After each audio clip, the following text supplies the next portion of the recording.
այսօր մենք կխոսենք համացանցի մասին բոլոր առարկաների հետ միասին, այսօր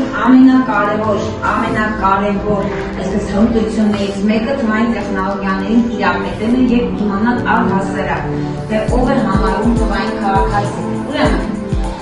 թվային քաղաքացիական կրթությունը նախատեսված է օգնելու հենց ձեզ, որպեսզի ալեն որ ինչ անեք, կարծայալո այսինքն դու պիտի տեղյակ լինես առհասարակ թվային տեխնոլոգիաներին, որպեսզի կարողանաս պաշտպանել քո իրավունքները, դա Անայ հաջորդը։ Այո, ժամը մեծահասակների 20%-ը 40 ժամ է անցկացնում համացանցում ամբողջ շաբաթ։ Սա շաբաթվա վիճակագրությունն է։ Բջջային սարքերի վրա օրական դասված միջին ժամանակը 6 ժամ է, դուք քանի ժամ եք ծախսում 12։ Մեծահասակները օրական 50 անգամ ստուգում են իրենց շարժական սարքերը։ Հիմա ես հարց եմ տալու, բաժաները նստեք գրել, օրական քանի անգամ եք այսպես հեռախոսադասում նայմով եք գրել, բայց նայում ժամը քանիսն է, ժամը նայում եք, հետո նայում եք միակ տեսնեմ մեսենջերով ով եք գրել, վայբերով ով եք գրել, վատսապով ով եք գրել, բայց նամուշով դմով հետո։ Սա ֆիզիկական խնդիրներն են, նայեք ինչերի կարող է հանգեցնել տեխնոլոգիա, որը պետք է լինի։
Ակտիվ երբ մենք ինքներս սոցհաղորդներում գրանցում ենք տրամադրելով մեր մասին ինֆորմացիա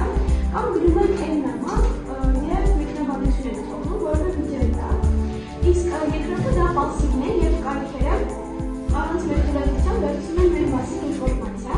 cookie ֆայլերի միջոցով, ինչպես նաև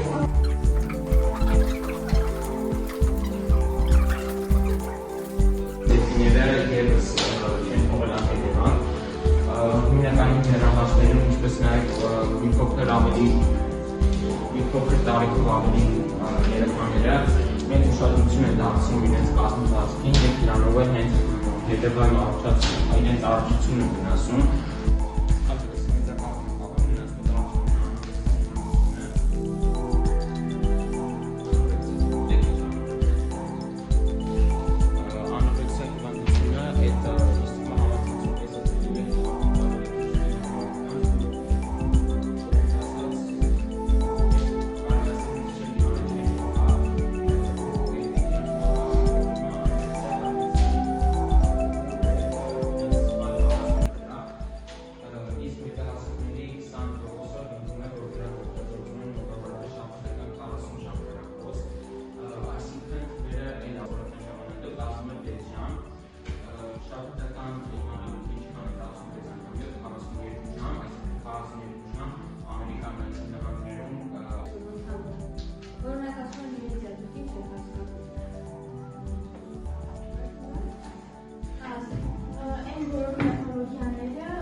հաջորդ ասեցիք, բայց ապրես, մեյցեն իվենից ներկայացմաս են դասած են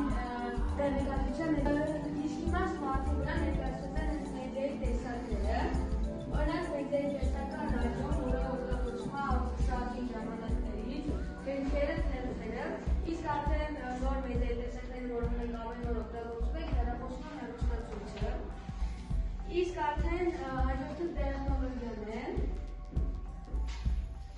Տեխնոլոգիան ինքը նույնպես ունի բազում ձևեր, տեխնոլոգիայի ձևերից օրինակ հենց մեր լեզվով ասած պրինտերը, տպիչ մեքենաները, սա պրինտեր, իսկ սրանք արդեն ժամանակակից պրինտերներն են։